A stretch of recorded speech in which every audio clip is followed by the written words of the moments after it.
up afterwards. Okay? Everybody's doubting your information, man. Everybody doubts my information. All right. So it makes it fun. Get your fucking break around this place. Nope, not at all.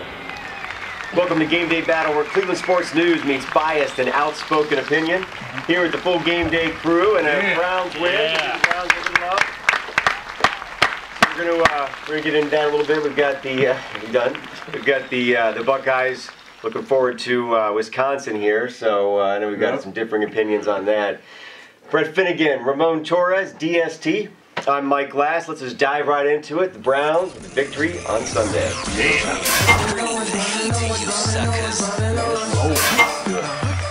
All right, so it was an ugly win, but we won, right? It was a win. All right, so we had Seattle at home. We kind of had a lot of advantage there. They had to travel. We also had home field advantage, and they suck. So we had a number of advantages coming in. So before we get into some specifics, just your first overall take of the whole game. What do you think, Dale? I loved what I saw from our defense. I think Dick Jaron has our defense right where it needs to be. You could tell Joe Hayden was back on the field, and you know, our defense kept him under control. I like what I saw from the coaching staff. You know, doing what they said they were going to do. They said that they were going to involve Evan more in the offense, and he was you know, top 2 in receiving. You know, good things from the offense. Greg Little, you know, he's looking more like our number 1 wide receiver as opposed to a number 2. Definitely the most targeted out there. I think he was targeted 7 times, but we controlled the ball, and that allowed us to control the game. Statistically, I think we lost the game on paper, but we won the time of possession battle 42, almost 43 minutes to 17 minutes. That's sick. So That's Seattle, you know, sick. the other team can't beat you if they don't have the ball on the field, you know. So, I don't know, I'd give my game ball to Phil Dawson. You've got to. Kicking those field goals. Later we'll find out that he had a bruised hammy, you know, and he's still out there clutch. So Maybe he needs to talk to Mr. Hillis. Maybe. I'll bet you he's salty after seeing 33 carries that he probably could have got in on. I mean, I don't think you can say the same for the offense, though, because it's like night and day. I think 100-something yards, 170-something yards by McCoy. You know, he looked good out there. Not a ton of throws, not the 60 or not the 40 or not the 50 attempts, you know, but, you know, 20 for 35 with 178 yards. No TDs, got an INT. Ugly. It was an ugly throw. So, it's, you know, hardest deed, like Dale was saying, you know, 33 rushes for 95 yards, you know. A lot of rushes for a little bit of yards, but we'll take it from this guy we've been waiting to see for 3 years. So. Yeah. I agree with both of you, actually. The defense showed up. I'm liking what I see with the defense. Dick Jaron, you should get a game ball also along with Phil Dawson. And it seems like every week the defense is getting better and better and better. Even Demetri Patterson out there had a great game, you know, and filled in for Hayden last week. You know, it's just I'm liking what I'm seeing with this defense. I know this defense is going to really keep us in this game, you know, hopefully from now on. You know, it's good to now I can actually see what a West Coast offense is. Like, it's majority a little bit more running than passing. We give it out the Hardesty, almost 100 yards rushing. I mean, and he also caught the ball. Congratulations on that. Yeah. I mean, they were out in practice about that one. And but Chris Agbanaya. Agbanaya. Agbanaya.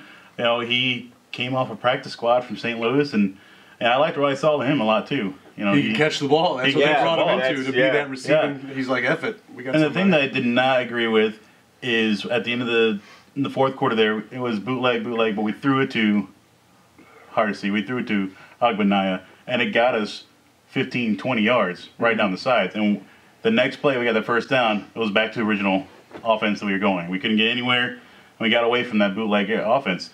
Glad to see Evan Moore back on the field. I really am. You know, he had some great catches there. All around, I liked what I saw. I mean, it's a W. Can't complain with that. Yeah, it is a W, but I still don't think like I've seen enough from this West Coast offense yet, just because I'm not seeing any offense from the Browns out there right now. All we did was really ground and pound. I mean, 33 carries for a back. He still only averaged I think he averaged 2.9 yards per carry, which is a little under 3.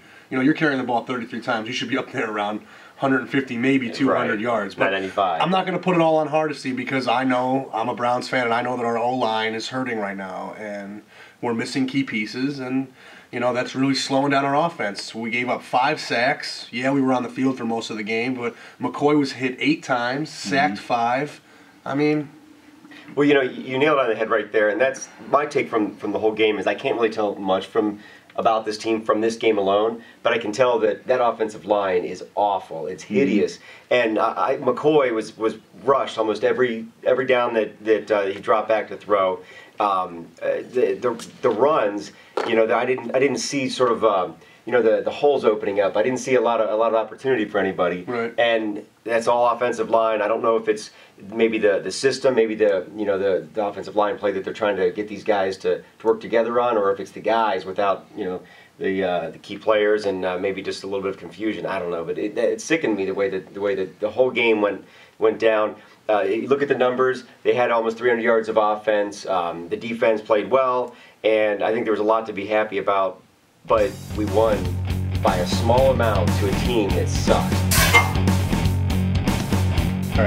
All right. I've held my own peace right now. Throw it out. I'm throwing it out there. We didn't have enough time to establish the West Coast offense to begin with. We're still learning this offense. West Coast offense. 7 weeks now. I don't give a shit if it's 7 weeks. Go ahead. It's a new head coach, new offense. You have 40 guys. 7 weeks plus. You have probably another 7 weeks of off off like season. 40 players. It's 3 months. 40 players trying to learn the West Coast 3 offense. months. They all play Madden. They know what a West Coast offense is, man. See, West Coast offense is slant passes. They are 5 to 10 yards, 15-yard passes. There's no passes downfield. Do I think there's no deep passes worked into a West Coast offense? 1 or 2 passes. Come on, man. Do we have the talent to go down deep down? No, we do not. Then I would not want a coach on my team who's going to run a system that offers no deep ball whatsoever, because you have to stretch the field. There's 3 plays in West Coast offense that requires a deep ball. If you're going to throw that deep ball down there, none of our fucking receivers can catch it anyways. Well, can they get off their defenders? No. We don't know what would happen if they did it. I mean, we can. Well, that's what I'm saying. They're not giving. I'm saying they're not giving throwing that play out there. They're not throwing that deep ball play out there. We haven't seen it all year. Well, and that's kind of the point. Even if they can't, there isn't the receiver talent out there to bring it down. Throw plays out there. Do it. I mean, we're 3-3. Even just to throw the ball away, a couple of streak routes, and you throw the ball without really any intention of trying to make a reception or a realistic attempt, just to make the defense think this can happen, because that long ball can be a touchdown instantly. So they have video. They know it can't. Because well, they don't have the receivers to do it. But they've got to defend it. They've got to defend it. So otherwise they can sit on the short routes. If they sit on the short routes, I don't care if you're tight end, wide receiver, if you're Bisky, little whoever, you're going to have too much coverage. The only thing that's stopping us from throwing a deep ball is that we're not giving our quarterback enough time to even let those kind of routes progress.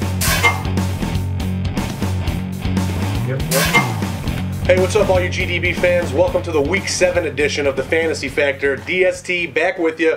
Sorry I missed you guys last week. We didn't have some time to get a show out. Had some names I wanted to throw out there. I could have helped you out with DeMarco Murray, but you know, it is what it is. It's on to the next week right there. DeMarco Murray, sleeper of the week right there. If you can still get him in some leagues, go out and get him. He's probably targeted by every fantasy football owner in the league. So if you're lower on the waiver wire and you got that one guy to pick up and DeMarco Murray's there, definitely grab him. Felix Jones is still going to be out for another 3 weeks with a shoulder injury. And once Tashard Choice fumbled that ball, it was DeMarco Murray the rest of the way. 25 carries, 258 yards, and a touchdown. So be interesting to see if they can involve him into the passing game and make his stock go even higher. So DeMarco Murray is our pickup of the week. Our player of the week goes to Arian Foster, 25 carries, 115 yards, 2 touchdowns, along with five receptions for 120 yards and a touchdown. Insane. It was 52 points in my fantasy league. So props to Arian Foster finally showing up for those guys who took him in that #1 spot. All right, guys, some other ads this week. Michael Jenkins, wide receiver out in Minnesota. He's finding a place in that offense now that Chris Ponder is revitalizing their passing game. 3 receptions, 111 yards, and a touchdown. You know, not #1, but if you're in deeper leagues, those 14-man leagues, and you need a guy, Michael Jenkins is out there. Also, Christian Ponder for if you're desperate at quarterbacks, you know, with the bye weeks going through us right now. Jeremy Shockey. Okay, I like this guy. He's the #2 tight end out in Carolina, but he's been slowly getting more targets than Greg Olsen, and Cam Newton's going to throw for a ton of yards. Maybe not as many touchdowns, but if you're desperate at tight end, maybe try to snag Shockey because he's available in mostly all my leagues. All right, let's talk about some injuries, some guys who went down this week. Washington lost two starters. They lost Santana Moss and they lost Tim Hightower, both for at least 8 weeks. So that's going to open the door for a lot of new guys to come in. I know Roy Helu's available. Maybe some guys were on Ryan Terrain. He had that one flash about 2 weeks ago, but he hasn't done much since, so some guys might have dropped him. If you can go out there and target either of those two guys, they're about to have an increased workload. Also, wide receivers in Washington, look for Jabbar Gaffney's targets to rise, and also Anthony Armstrong, their deep threat. He's going to get a lot more looks too. So those are a couple guys for you to look at. Carson Palmer out in Oakland, if you want to take a gamble. He looked disgusting this week, but we all know that he's a capable quarterback, and Oakland has a pretty scary offense if they have a good guy under center. So it'll be interesting to see if Carson Palmer can turn out. For the stock watch, let's talk about some guys who are on the way down. These guys are drop worthy. Just go ahead and cut them because they're not going to be helping your team at all. Torrey Smith, wide receiver from Baltimore. I know he had that huge 3-touchdown game, but he's been quiet since. Thomas Jones, running back in Kansas City. He was supposed to be the number 2 guy there. When Jamal Charles went down, I expected him to take the bulk of the carries, but they're working in other guys, and Thomas Jones just isn't seeing enough to validate a spot on your fantasy roster. Also, Ronnie Brown, Philly tried to trade him. Jerome Harrison has a brain tumor, so they canceled the trade, and I don't think the Eagles are going to be too interested in trying to give a guy, Ronnie Brown, the ball who they were just ready to shove off the team. So you can go ahead and dump him. And also, yeah, that's it for the drops. Patience, I want to stress to you guys. DST made a huge mistake this week, and I don't want to see it happen to you. I know you spend a lot of time looking at the waiver wire, and you see a lot of guys in a lot of scenarios, but don't drop sure-handed guys just because they haven't showed up yet, or you'll be the guy who dropped Plexico Burress and then he went off for 3 touchdowns. So, I mean, you know, you got to be patient. We're about halfway through the season, so give these guys some time before you pull the trigger and make a bonehead move like I did. Our question from the week comes to faithful GDB watcher BLO, who asked if he should start Ryan Terrain or Marshawn Lynch. And last week I told him to go with Marshawn Lynch, and unfortunately Seattle pulled the plug on him with a back injury early in the game before it even kicked off. And anyone who was trying to start Marshawn Lynch got a big fat 0 on their lineups. But Ryan Terrain didn't do too much either. I would have went with Lynch then. I would still go with Lynch now. Good luck to you next week, BLO. And good luck to you guys, too. If you guys have any questions, you can hit me up at dst@gamedaybattle.com, or you can just jump right on the Facebook page and post your question. I'm on there every day. Hopefully I can help you out, help you pull out that W. DST and the Fantasy Factor. We'll catch you guys back here for Week 8. Good luck. And you're right. I mean, that is the whole purpose of like either run and shoot or West Coast offense is to try to put man on man, try to spread the defense out. So you got to go one guy per receiver, and if they want to take a double team and on one receiver, it's going to put somebody else open. If they want to sort of step back and protect the secondary, it opens up the underneath route. So that's true, and that's where the tight ends sort of flourish. But the fact is, if the ball's thrown your way, it's your job to pull it down, to pull the majority of them down, at least some, any. Yeah, but if it passes over your head, you're supposed to bring it down. Yeah, oh yes, oh yes. I think as a wide receiver, you're only as good as your quarterback.